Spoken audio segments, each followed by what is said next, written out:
Gising na, sabi ng aking inay. Yan ang aking inaantay simula nung unang pasukan. Pasukan na akala ko'y sa paaralan, pero nauwi sa tahanan. Dulot ng pandemya, edukasyon ay naapektuhan. Hindi lang sa akin, pati na rin sa karamihan. Gising na, may pasok ko pa. Yan ang salitang aking inaasahan ngayong taon, ngayong pasukan, mula sa aking magulang.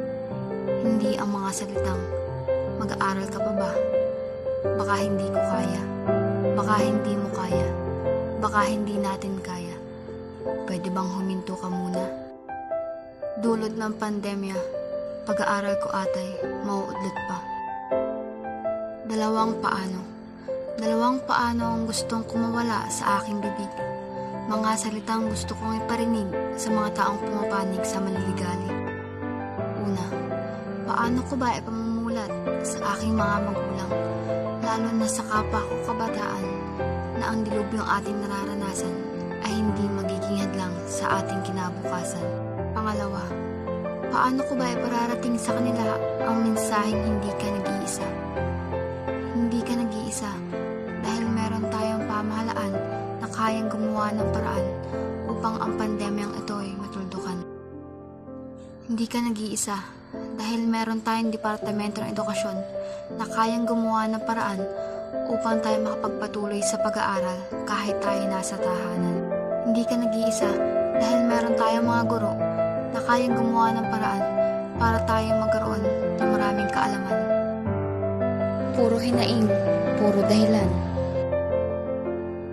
Laging aking naririnig kahit nakalatag na sa ating harapan ang mga paraan upang masolusyonan ang nararanasan patungkol sa edukasyon sa makabagong pamamaraan ngayong kasalukuyan.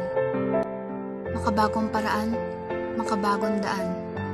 Anong pagbabago pa ba ang dapat nating maranasan?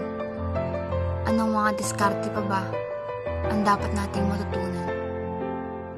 Social media, module, silang ating naging bagong daan. Mga guro nating pilit lumalaban, pilit sinasabayan ang teknolohiya upang tayo maturuan. Salamat mga guro ng kagawaran. Hindi alintana ang mga gawaing nakadagan. Bagkus, laging nagsusumikap upang tayo maturuan. Kapalit nito'y araw-araw tayo may bagong kaalaman. Mahirap. Oo, mahirap para sa atin na ginagamit ang makabagong daan para makapag-aral. Ngunit kailangan natin ito. Dahil sabi nga ni Rizal, tayo ang pag-asa ng bayan.